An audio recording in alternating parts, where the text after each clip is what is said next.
ஊடக உறவுகளுக்கும் மேடையில் இருக்கக்கூடிய பெரியவர்களுக்கும் அத்துணை பேருக்கும் வணக்கம். தனித்தனியா பேர் சொல்ல நேரம் இல்லை, தப்பா எடுத்துக்க வேண்டாம்.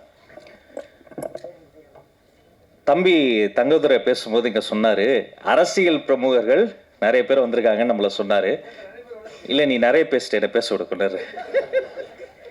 உண்மையிலேயே அரசியல் பிரமுகர்களா நாங்க இங்க வரல. இங்க தம்பிங்கெல்லாம் ஜெயிக்கணும்னு ஆசையோடு ஒரு அண்ணன்களாக தான் இங்க வந்திருக்கிறோம். உங்களை அத்தனை பேரும் நீங்க ஜெயிக்கணும், அதை நாங்க பார்க்கணும். வருடந்தோறும் 52 வெள்ளிக்கிழமைகள் வருகின்றன. 52 வெள்ளிக்கிழமையில எனக்கு ஒரு வெள்ளிக்கிழமை வந்துடாதா, நான் ஜெயிச்சிட மாட்டேனா, என் அப்பா அம்மா பாத்திர மாட்டாங்களா, என் பொண்டாட்டி புள்ள பாத்திராதா என்ற நம்பிக்கையோடு கண்ணறைய கனவுகளோடு ஓடி திரியும் சாலிகிராமத்து கனவு தொழிற்சாலை குழந்தைகளில் ஒருவன் தான் தினேஷ் லட்சுமணன். அவர் கதை சொல்ல சொல்ல அவ்வளோ ஆச்சரியமா இருக்கும். நானும் அண்ணன் மணியரசு அண்ணனும் அண்ணன் அஜயன் பாலானாவும் ஒரே மேடையில் இருக்கக்கூடிய வாய்ப்பை பார்த்து சில பேர் வியந்திருப்பீங்க. அதற்கு காரணம் தினேஷ் லட்சுமணன் தான். அதே மாதிரி இப்படி ஒரு அறிமுக இயக்குனருக்கு அவர் சுயம்பு, பெரிய இயக்குனர்கள்ட்ட எல்லாம் தம்பி வேலை பார்த்ததுல தன்னைத்தானே அப்படி செதுக்கி வந்தவன். அவர் சொன்ன கதையை நம்பி இத்தனை பெரிய ஒரு முடிவை எடுத்த தேசப்பற்ற மிக்க நடிகர் mister Arjun sir, thank you so much sir. காலையில தம்பி நான் விசாரிச்சேன், என்னடா எல்லாம் வந்துருவாங்களா அப்படின்னு கேட்டப்ப நான் கேட்ட ஒரு வார்த்தை, நீ புது படம் ஃபர்ஸ்ட் டைரக்டர் அர்ஜுன் சார் வருவாரான்னு கேட்டப்ப, வந்தா சந்தோஷப்படுவேனே சார், கொஞ்சம் பிஸியா தான் இருக்காரு அப்படின்னாரு. உண்மையிலே எனக்கும் மகிழ்ச்சியாக இருந்தது. அவருக்காக வந்ததுக்கு ரொம்ப நன்றி சார். அவரை பத்தி நிறைய நீயே ஒரு கோனார் நோட்ஸ் போற அளவுக்கு பேசிட்ட. நடிகை ஐஸ்வர்யா ராஜேஷ் நடிகைக்குன்னு போட்டப்பட்ட எந்த வட்டத்துக்குள்ளும் அடங்காமல் சிறகடித்து பறக்கக்கூடிய ஒரு சுதந்திர பறவையா தான் அவங்கள பாக்குறேன். அவங்களுடைய உழைப்பு ரொம்ப பெருசு. அதுக்கு மேல சொன்னா கதையை ஏன் சொன்னீங்கன்னு அவர் கோச்சுக்குவாரு. நான் ரொம்ப வியந்தது, இந்த படத்தில் குழந்தை நட்சத்திரமாக நடித்த பேபி அனிகா. அவங்களுக்கு ஒரு அரங்கம் நிறைந்த பாராட்ட தந்தாகணும். பிரவீனுடைய அம்மாவா நடிச்சவங்க எல்லாருமே நம்ம தம்பி ராகுல் பிராங்ஸ்டர் நல்லா தொழில் கத்துக்கிட்ட, வந்த உடனே ஒரு பெர்ஃபார்மன்ஸ் பண்ணி ரொம்ப ஒரு மகிழ்ச்சியான ஒரு குடும்ப நிகழ்வாக தான் அதை நான் பார்க்குறேன். ஏன் குடும்பம் நான் சொல்றேன்னா, எல்லா குடும்பத்துக்கும் ஒரே ஒரு சிந்தனை தான். என்னது, நம்மளை பற்றிலாம் கவலைப்பட்டிருக்கோமா? இல்லை, நம்ம குழந்தைகளுக்கு எப்போதுமே இன்பம் நிலைக்கணும், துன்பம் நெருங்கக்கூடாதுன்னு நினைப்போம். இப்போ பெரியவங்களுக்கு ஒரு பிரச்சனை வைங்களேன், அதில் கூட யாருக்கு பெரிய பாதிப்புனா வீட்டில் இருக்க குழந்தைகளுக்கு தான். ஒரு குழந்தைக்கு பாதிப்பு வந்தாலும் யாருக்கு பாதிப்பு? அந்த குழந்தைக்கு தான்.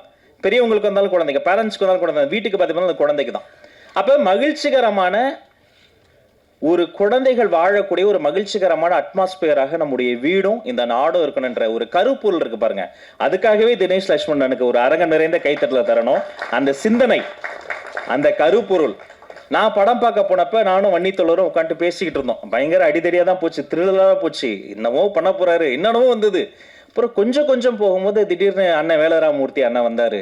அப்புறம் ஐஸ்வர்யா அவங்க வந்தாங்க. அப்புறம் பிரவீன் அவருடைய கேரக்டர் ஒன்னா போக வெறும் பிரீச்சியா இல்லாம அது ஒரு நூல் பிடித்ததை போல மிக செய்நேர்த்தியாக சொல்ல வேண்டியதை சொல்ல வேண்டிய அளவு சொல்லி நம்மை சிரிக்கவும் வைத்து சிந்திக்கவும் வைத்து, இசையமைப்பாளர் தொடங்கி கேமராமேன் தொடங்கி ஆர்ட் டைரக்டர்ல இருந்து ஸ்டண்ட் மாஸ்டர் அவர் வந்திருக்காரத்தில், அவர்ல இருந்து இங்க நம்ம மண்ணின் மைந்தர் டைரக்டர் பிரபாகரன் பேசும், அந்த பேருக்கே உங்க மேல எங்களுக்கு காதல். இத்தனை ஒரு செய்நேர்த்தியோட ஒரு 4-5 படம் எடுத்தால் வரக்கூடிய ஒரு முதிர்ச்சி தம்பி தினேஷுக்கு இந்த வயதிலே கூடியிருப்பது மகிழ்ச்சி. இந்த படம் ஜெயிக்கணும். தீயவர் குலை நடுங்கன்னு பேர் வச்சிருப்பாருங்க. உண்மையிலேயே வன்முறை செய்யறவங்க, ரவுடிஸ் அவங்களாம் செஞ்சுட்டு தைரியமா போயிடுறாங்க. ஆனா மக்கள் நாம அஞ்சுக்கிட்டே இருக்கணும். அப்படி இருக்கக்கூடாது. தப்பு செய்யறவங்க தான் இனி அஞ்சணும். இதை போன்ற படைப்புகள், படங்கள் பாடங்களாக மாறணும். தீயவர்கள் மட்டும் கொலை நடுங்கணும். குழந்தைகளுக்கு ஒரு பாதுகாப்பான உலகத்தை நாம் உருவாக்கணும். இந்த படம் வெற்றி பெறுவதற்கு தயாரிப்பாளர் தொடங்கி அத்தனை பேருக்கும் வாழ்த்துக்களையும் சொல்லி, டைரக்டர் இல்லாம கூட ஒரு சீன் ஒரு ஷாட் நம்ம எடுத்துடலாம். அசிஸ்டன்ட் டைரக்டர்ஸ் இல்லாம ஒரு ஷாட் கூட எடுக்க முடியாது. இந்த துணை இயக்குநர்கள், அசிஸ்டன்ட் கேமராமேன்ஸ் அத்தனை பேருக்கும் நன்றி சொல்லி பாராட்ட சொல்லி வாழ்த்தி விடைபெறுகிறேன். நன்றி, வணக்கம்.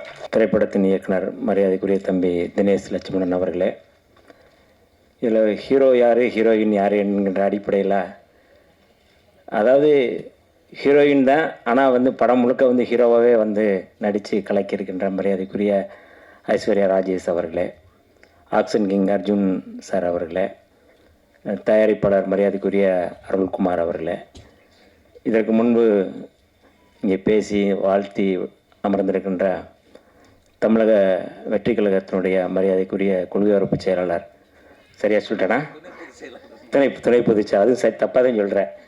துணை பொதுச் செயலாளர் மரியாதைக்குரிய தோழர் ராஜ்மோகன் அவர்களே, இயக்குனர் என்னுடைய நண்பர் மயிலாஞ்சி அஜயன் பாலா அவர்களே, இயக்குனர் SR பிரபாகரன் அவர்களே, மரியாதைக்குரிய தோழர் தயாரிப்பாளர் PL தேனப்பன் அவர்களே, தோழர் தங்கதுரை அவர்களே, இந்த திரைப்படத்தில் பங்கேற்ற அத்தனை பேருக்கும் முதலில் நான் சார்ந்திருக்கின்ற விடுதலை சிறுத்தைகளின் சார்பில் எல்லோருக்கும் என்னுடைய வாழ்த்துக்களை தெரிவித்துக் கொள்கின்றேன். இந்த தீயவர் குலை நடுங்க என்கின்ற அந்த கதை, அந்த டைட்டில் பற்றி 2 பேரும் சொல்லிட்டாங்க. இன்றைக்கி தமிழில் பேர் வைக்கிறதே ரொம்ப கஷ்டம். கலைஞர் அவர்கள் இருக்கும் பொழுது தமிழில் பேர் வச்சா அதுக்கு வரி விலக்கு டேக்ஸ் ஃப்ரீ, என்ன சார், டேக்ஸ் ஃப்ரீ பண்ணுறதாக சொன்னாங்க. அது அப்படியே அன்றைக்கு அந்த சூழலில் அந்த அன்றைக்கு கலைஞர் அவர்கள் அதை நடைமுறைப்படுத்தினார்கள். இன்றைக்கு அவருடைய அருமை மகன் ஆட்சியில் இருக்கிறாரு. ஆகவே இந்த தீயவர் கொலை நடுங்க என்கிற அந்த படத்தின் மூலமாக அரசுக்கு நாங்கள் வைக்கக்கூடிய கோரிக்கை, இப்படியான தூய தமிழில் பேர் வச்சா அந்த படத்திற்கு டேக்ஸ் ஃப்ரீ பண்ணணும் அப்படிங்கிறது விடுதலை சிறுத்தைகளின் சார்பில் நாங்கள் கோரிக்கை வைக்கிறோம். ரொம்ப முக்கியமாக நான் பார்க்குறேன். ஏன்னா இன்றைக்கி ஆங்கில முகம், ஆங்கிலம் கலப்பு அப்படிங்கிறது இருக்குது. அப்போ அதை இந்த மாதிரியான ஒரு இயக்குனர் தன்னுடைய படத்தை தமிழில் பேர் வைக்கணும் அப்படின்னு சொல்லும்போது அந்த படத்துக்கு அரசும் ஆதரவு கொடுத்தாதான் அந்த படத்துக்கு பேர் வைப்பதற்கு சரியாக இருக்கும் அப்படிங்கிறது என்னுடைய பார்வை. ஆகவே அடுத்தடுத்த படங்களில் தமிழில் பேர் வைக்கும் பொழுது அரசு இந்த மாதிரியான டேக்ஸ் ஃப்ரீ பண்ணும் பொழுது, வரி விலக்கு கொடுக்கும் பொழுது அந்த இயக்குநர்களுக்கும் தயாரிப்பாளருக்கும் இது ஒரு பெரிய ஆறுதலாக இருக்கும் அப்படிங்கிறது என்னுடைய கருத்து. அடுத்து இந்த திரைப்படம் நானும் நம்முடைய தோழர்கள் எல்லாரும் நாங்கள் படம் பார்த்தோம்.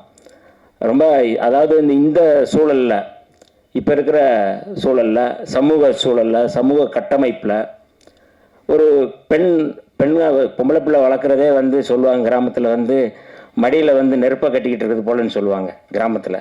நான் கிராமத்துலேருந்து வந்தவங்கிறனால அந்த வார்த்தையை சொல்கிறேன். பெண் பிள்ளை பிறந்தாலே வயிற்றில் நெருப்பை கட்டிக்கிறோம்னு அப்படின்னு சொல்லுவாங்க. அப்படி தீயவர்கள் ஆணாதிக்கம் உள்ள இந்த சமூகத்தில் குழந்தைகளை பாதுகாப்பது அப்படிங்கிறது ரொம்ப முக்கியமாக நான் பார்க்குறேன். அப்போ இந்த படத்தில் அதான் சொன்னேன், ஹீரோயின் ஹீரோ ரெண்டுமே மரியாதைக்குரிய நம்முடைய ஐஸ்வர்யா ராஜேஷ் அவர்கள் தான்.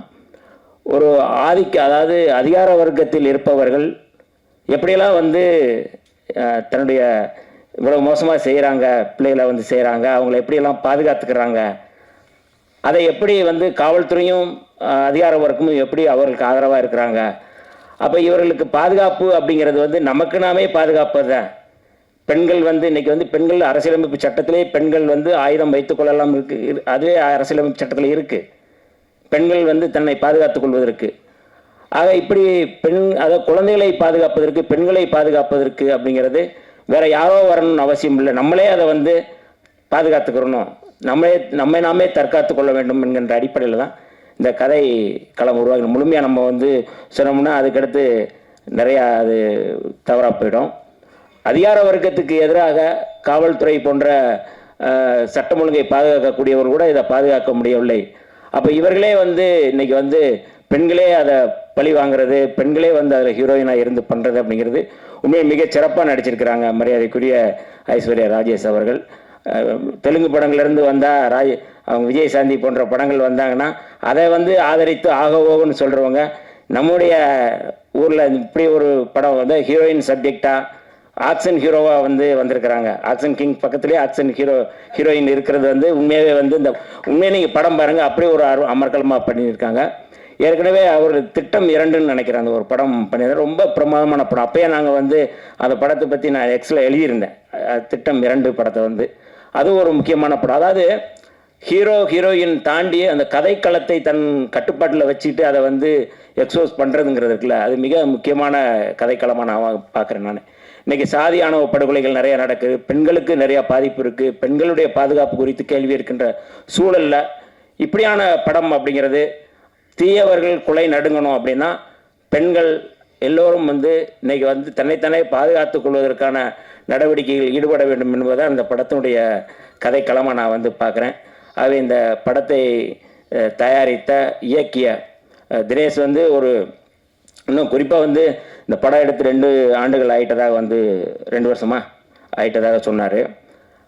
ஆனால் இன்றைக்கி இந்த படத்தை லான்ச் பண்ண ஆடியோ லான்ச்சில் மரியாதைக்குரிய ஆக்ஷன் கிங் அவர்களும் நம்முடைய ஆக்ஷன் ஹீரோயின் அவர்களும் 2 பேருமே இன்றைக்கி வந்திருக்கிறாங்க. பொதுவாக படம் நடிச்சிட்டாங்கன்னா அவங்க அதோட போயிடுவாங்க, அது அந்த படத்துக்கும் நமக்கு எந்த சம்மந்தம் இல்லைன்னு நினச்சி போயிடுவாங்க. ஆனால் இப்படி ஒரு படத்தை வெற்றிகரமாக ஆக்க வேண்டும், இந்த மாதிரியான ஆடியோ லான்ச்சு இதை வந்து மேலும் ப்ரொமோட் பண்ணுறதுக்கு நான் வர்றேன் அப்படின்னு சொல்லி ஹீரோ ஹீரோயின் வர்றது அப்படிங்கிறதே வந்து அவருடைய ஒரு மிக முக்கியமான பண்பாடாக நான் வந்து பார்க்குறேன். அதற்கு முதல்ல நம்ம வந்து அவர்கள் ரெண்டு பேருக்குமே நம்ம வந்து கரவொலி எழுப்பி அவர்களுக்கு வந்து வாழ்த்துக்களையும் நம்முடைய நன்றியையும் தெரிவித்துக்கொள்வோம். இந்த படம் வெற்றி பெற வேண்டும். அடுத்தடுத்த படங்களை மரியாதைக்குரிய தினேஷ் அவர்களும் தயாரிப்பாளர்களும் அடுத்து இந்த படம் வெற்றி பெறஞ்சு ரெண்டு பேருமே சேர்ந்து இன்னொரு படம் பண்ண வேண்டும் என்று கேட்டு இசையமைப்பாளருக்கும் நான் வந்து வாழ்த்துக்களை தெரிவித்து விடைபெறுகிறேன். விடுதலை சிறுத்தைகளின் சார்பில் இந்த படம் 100 நாட்கள் ஓட வேண்டும் என்று வாழ்த்தி விடைபெறுகிறேன். நன்றி, வணக்கம்.